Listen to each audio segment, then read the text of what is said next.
Samsung Electronics is hosting its second Galaxy Unpacked for this year over in Paris later on this Wednesday afternoon local time, and it's poised to unveil its new flagship foldables with Galaxy AI features dominating the stage. Hello, it's Wednesday, July 10th here in South Korea, and you're watching Issues and Insiders. I'm Min Sunhee. Later this afternoon, over in the French capital city, curtains will go up for Samsung's Galaxy Unpacked. For more on what to expect, I have Johnny Kim, VP Partnership at Deutsche Telekom, that is, here in the studio. Johnny, it's a pleasure to have you with us. Same here as well. Pleasure to meet you. I also have Richard Lai, a tech consultant who's also a content creator, with us in the studio. Richard, it's great to have you here. Thank you so much for having me. Right, Richard, later on this Wednesday, as I mentioned at the start, Samsung will host its Galaxy Unpacked in Paris. Let's begin with a few words, Richard, on perhaps the significance of the date and the venue of this latest event. So first of all, Samsung is sticking to its annual cycle with its next foldable smartphone launch. And of course, this month happens to be the opening of the Olympic Games in Paris. And as you probably know, Samsung has been a major sponsor of this event for many, many years. So it makes sense for Samsung to choose the same city as for its launch event for its next two foldable phones.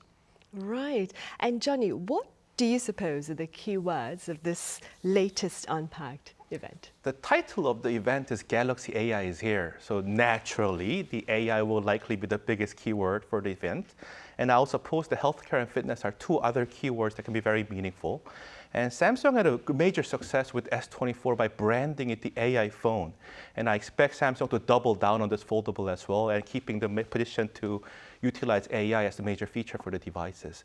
And as the increase in the attention toward the fitness and healthcare is increasing, and with the sensitive information like personal information and other healthcare things are coming up with the wearables, and I expect Samsung to be double down on the wearables as well, important thing that'll be the major thing they'll be looking for this Unpacked event. Right, and before we touch upon those wearables, Richard, this particular event, as Johnny mentioned, will see a new series of foldables by Samsung. How do these foldables look to compare with those already in the market? So as usual, there'll be two sizes. We've got the big Galaxy Z Fold 6. It's the coming one will be 6. So this will be by far Samsung's most lightest and thinnest big foldable phone. So they're kind of catching up to the competition out there. They're not quite there yet when you compare to the Chinese competition. They've made some crazy thin foldable phones out there, even though some of them also use Samsung display flexible panels, display panels. But you have to remember that Samsung also has to do this in scale internationally. So for this particular phone, they have made it super thin finally, but they also increased the battery density, and it's now also dust proof as well as waterproof. So making the foldable phone even more durable, which was one of the pain points from the early days. And then you've got the smaller Galaxy Z Flip 6. Now that one isn't that much different compared to the existing Z Flip 5, around the same size, but now with dust proofing as well as a slightly denser battery. But they're still ahead of the game when it comes to the small flip form factor in the market. So we've got the big one and the small one. What price range are we expecting? I don't think the price will change much compared to the existing prices, yeah. Right, I see. Now, Johnny, as Richard mentioned, China, it's seeking greater inroads into the global foldable market. What can you tell us about China's advances thus far? As Richard briefly mentioned already, that while Samsung had introduced this foldable innovation toward the premium flagship device 5 years ago and made great inroads into the flagship premium images, and Chinese manufacturers have come up with a very innovative solution on their own. So for example, this double foldables, ultra thin kind of devices at a very competitive prices. So I believe that this foldable itself technology is being commoditized as well, but Samsung is actually trying to find a way to improve this with the software as well. And we expect if it's foldable only, according to market insights like Tech Insights, Samsung's share of the foldable market used to be 52% last year. We are looking something more like 32% this year, with Huawei closely behind this number. So Samsung will still be the market leader, but they will not have a lion's share anymore. So Samsung has to come up with a different way to innovating their services, not just from hardware, but from software. So I would expect Samsung to really present what they can do with the software this time. Right, I see. Richard, how do the new Galaxy foldables look to affect then the global market competition?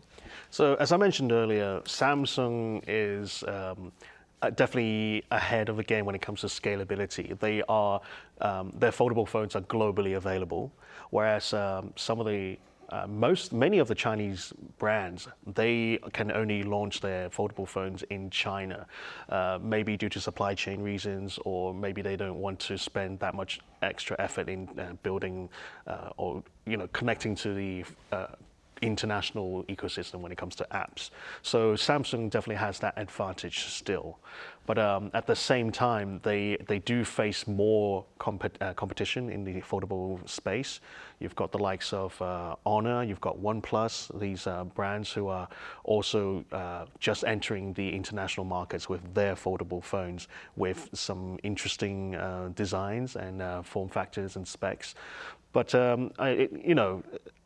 like I said, Samsung is still ahead of the game when it comes to maybe durability, especially waterproofing and dust proofing, and maybe battery density as well in some aspects. So it's always good to have more competition in this space. Right, and speaking about competition, Johnny, this is an impromptu question. You talked about how Samsung may not be taking the lion's share of the market anymore, and that it needs to come up with perhaps a new strategy to get a greater portion of the global market. What do you suggest? Samsung's S24 success was based on putting as an AI phone over there, keeping that premium image with the AI as a flagship. And now we expect Samsung to really try to stretch the same kind of strategy toward the foldables as well. Right, and speak about its foldables, Johnny. Samsung has spoken about how its new foldables accommodate AI features that are very compatible to its devices. What can we expect? A few, for example, but the main difference between foldable devices and regular smartphones are three things. So one is this foldable display and a large screen, as well as the cover screen. So I would expect Samsung to come up with the optimized screen for all three cases. So for example, in case of Flip, if you want to have say foldable displays, and say if you're on say AI translation app that everybody was very crazy about in the 2024, what they can do is instead on the two screens, on two sides of the screen, you can put say regular content in different language for each of the side. So if you're the opposing party will look at the one translation from their languages, and I'm speaking on my language on this one screen. So it'll be kind of multi-user experience platform compared to the regular smartphone. For the Fold, for example, I would say multimodal AI. So if you're drawing an image on the Fold with the pen, and say AI can actually correct images or change the style or enhance the quality, that can totally be doable with the AI software on top of the Fold.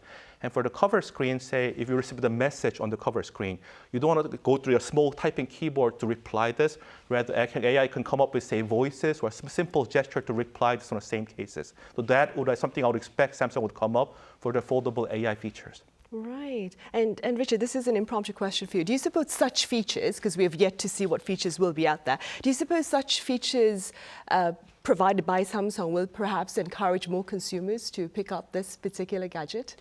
I definitely think so. I think it's more about getting users to understand the benefits of these generative AI features. Some people know this by the name of ChatGPT, and I mean here in Seoul, I know even though LG no longer makes smartphones, they still put in an effort to set up these workshops at, say, like one of their. I was at one of their shops earlier today, and they have workshops that let you try generative AI to generate images, and you can print T-shirts and things like that. It's pretty cool. But so I think ultimately it's more about getting people to know that these tools are available. Gen AI is available on your phone. You don't necessarily have to subscribe. You don't need to install extra apps. Ideally they should be there, and you should have direct access there. It's a bit like how we take search engines like Google or Naver here for granted, but like the next wave will be Gen AI. Right. And how does Samsung's AI tools, Richard, perhaps compare with those of its rivals? So I think when you talk about rivals, you probably the first one you think of is probably Apple and the iPhone, and of course Apple is expected to launch their next iPhone in around September to October time, and just last month Apple already announced their Apple Intelligence. That's their version of AI. That's going to be baked into the next version of iOS. And they do have features that are similar to Samsung's in terms of helping you create content, in terms of writing. You can ask it to tidy up your writing or come up with suggestions in terms of what you want to write or the style you want to write. But then I think by comparison, Samsung's approach for now anyway is more towards the practical use cases, especially when it comes to I think Samsung has its own translation engine, if you want to call that. And then the image editing tools, I think Johnny briefly touched upon the AI-enhanced imaging. If you do some cropping or rotation, you can get the phone to do the auto-filling by just imagining what should be in those blank spaces and things like that. I think that's where Apple isn't quite there yet, and you have to remember that Apple is obviously a latecomer to AI features. These features won't be available until later this year, this fall. And for now, they said it's only available to iOS, iPhones, iPhone 15 Pro and later on.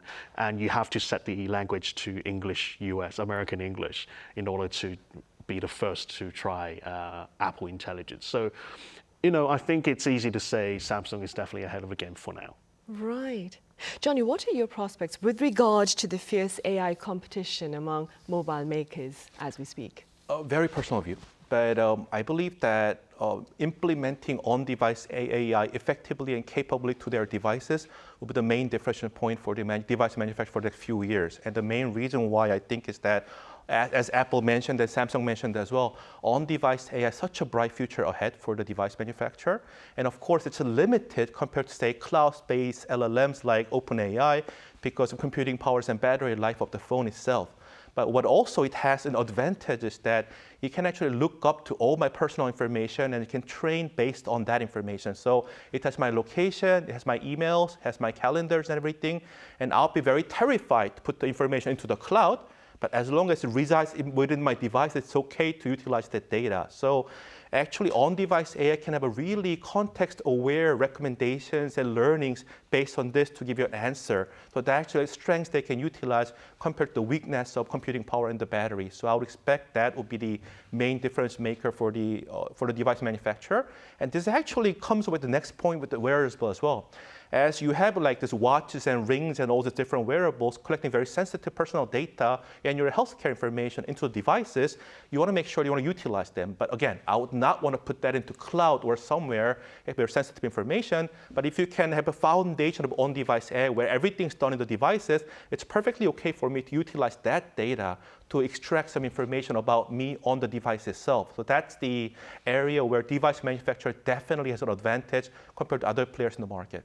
All right, so we can assume that this particular device itself is relatively safe compared to cloud. Compared to the cloud, for example, yes. Right. It will remain within the devices. Right. Johnny, you mentioned the wearables earlier on as well, and they've been gaining quite a bit of attention among the media as well. Could you tell us more about the devices out there? We have the Ring, the watch with regard to Galaxy, right? Yeah, I mean, this Unpacked event, I think all the eyes saw with the Galaxy Ring as a new one, and of course, was showcased at MWC. But I would expect Samsung to come up with a very comfortable-looking ring inside on your fingers, and they're claiming that we're experiencing something like they can measure the heart rate, blood pressure, oxygen levels, and multiple different things. And it would complement Galaxy Watches, basically, which will also have the additional feature, for example, like blood sugar levels and everything. And if you combine this together and have an AI to analyze all the data collected into coming up with the relevant information, and I think wearables and AI will go hand in hand together to really provide the difference maker for the device manufacturer in the long term. Right. And Richard, what are the implications of the Galaxy Ring that Johnny just mentioned on the wearable healthcare devices market, do you think? So it is interesting that Samsung's been taking its time to launch the Galaxy Ring. We've been hearing about it for well over a year, maybe, perhaps. And of course, as Johnny mentioned, they actually unveiled it at NWC back in March this year. So there are rumors of Samsung considering a subscription model to let you use these related health services. And funny that we are talking about this because just yesterday, one of the Galaxy Ring's main competitors, it's called Aura, they announced that they're launching an AI health assistant kind of service. So they say they're using AI to help analyze your health data on your Aura smart ring to give you this kind of service. And I assume that will be a subscription service. And I think I'd be surprised if Samsung isn't thinking something like that in order to make it a more sustainable kind of business. And of course, the Ring is there's a huge market there. I mean, Johnny mentioned that maybe the Galaxy Ring will complement the Galaxy Watch, but I actually think that it will complement the traditional old school watches, because there are a lot of people who still want to wear traditional watches, and those people, they can't be wearing a smartwatch on the other hand, I think. But if they already have a smartwatch, they don't necessarily need a smart ring. But then if you look around, there are a lot of people who wear ordinary watches. So those are the people that I think Samsung are targeting. You talk about the market of the wearable healthcare devices being very big. How big of a market are we looking at? I can't give you a number on top of my head, but if I look around my so-called friends, there are definitely a lot of them who still prefer wearing traditional, be it an analog watch or a digital watch of certain big brands, famous brands, because it's a simple status, a status symbol, Right, for sure. Johnny, we have a bit of time left, and that being said, I'm going to ask you, let's take this talk a bit broader. What are your thoughts with regard to Korea's telecommunications industry market, that is? Because you're here on business, and we have a very big telecommunications market in Korea. What are your thoughts with regard to the prospects of the industry as a whole? South Korean telecom market is very kind of unique in the entire global telco industry. Is that it's very advanced, very flagship driven. So for example, number of the flagship device sold, percentage of flagship device sold among the whole device market, South Korea flagship is over 50%, which is incredible number compared to other markets. So very flagship driven, very innovative, very early adopter. And for example, like new technology like 5G was the first to be implemented among others. So this is a kind of testing ground for all the telco market. Many of the telco industry players are looking at South Korea for what's going on, what's the new thing, what innovation. So very important market from the global innovation perspective. Right, all the eyes on, yeah. And speaking within your capacity as the VP Partnership at Deutsche Telekom, you are here on business, I'm aware. What are your future plans here in the country? We have multiple management people visiting South Korea this week, and we expect to visit companies like our partners, for example, like Samsung, SKT, and other innovative companies, for example, like Naver and others in Korea, while we are here this week. I see. Well, best of luck with that then. Thank you very much. All right, Johnny Kim at Deutsche Telekom, thank you very much for your time and your thoughts today. Thank you so and much. Richard Lai, a tech consultant based in Hong Kong, thank you very much for making the time to be here. Thank you so much. Right, well, that ends this edition of Issues and Insiders. Thank you for watching. Be sure to join us again, same time tomorrow.